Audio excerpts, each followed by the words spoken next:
কাউকে বাধ্য করতে চাইলে চেহারার দিকে তাকিয়ে একটি আয়াত পড়ে ফু দিন, সাথে সাথে আপনার বাধ্য হয়ে যাবে। প্রিয় ভাই এবং প্রিয় বোনেরা আমার, এই সমাজের ভিতরে অনেকে আছে, দেখা যায় আমরা একজন আরেকজনকে বাধ্য করতে চাই।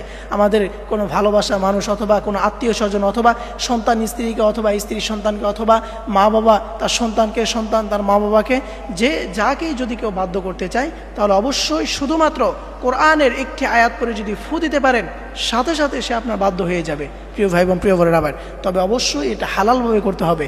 কোনো হারাম কোনো ক্ষেত্রে যদি আপনি করেন তাহলে এটার কোনো কার্যকর আপনি পাবেন না।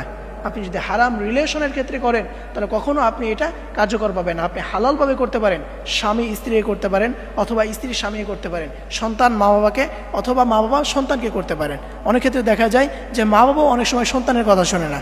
বলবেন হুজুর এটা কেমন কথা? হ্যাঁ, এরকমও অনেকেই হয় যে মা বাবার যখন একটি বয়স হয়ে যায় তখন তারা একটু অন্যরকম আচরণ করতে থাকে। সন্তান যদি ভালো কথা বলে সেক্ষেত্রে মা বাবা সন্তানের কথা শুনতে চায় না। এক্ষেত্রে আপনি যদি চান যে আপনার সেই মা বাবাকে আপনি বাধ্য করবেন, তাহলে অবশ্যই শুধুমাত্র চেহারার দিকে তাকিয়ে কোরআনের একটি আয়াত পড়ে ফু দিবেন, সাথে সাথে সে আপনার বাধ্য হয়ে যাবে। প্রিয় ভাই এবং প্রিয় বোনেরা, মনে রাখবেন এই কোরআনুল কারীম আল্লাহ রাব্বুল আলামিন নাজিল করে দিয়েছেন মানুষের রহমত স্বরূপ। আল্লাহ রাব্বুল আলামিন নিজেই বলছেন, ওয়ানুনাজ্জিলু মিনাল কুরআনি মা হুয়া শিফা ওয়া রাহমাতুল লিল মুমিনিন।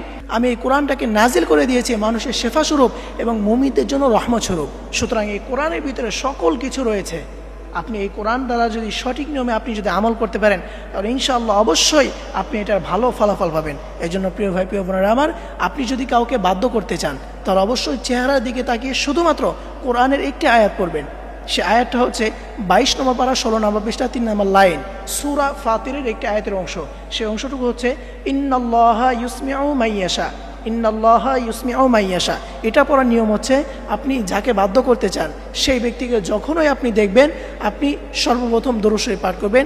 এরপরে আপনি কোরআনুল কারীমের 22 নম্বর পারা 16 নম্বর পৃষ্ঠা 3 নম্বর লাইন, সূরা ফাতিরের একটি আয়াতের অংশ ইন্নাল্লাহা ইউসমিউ মাইয়াশা, এটা আপনি 7 বার পাঠ করবেন।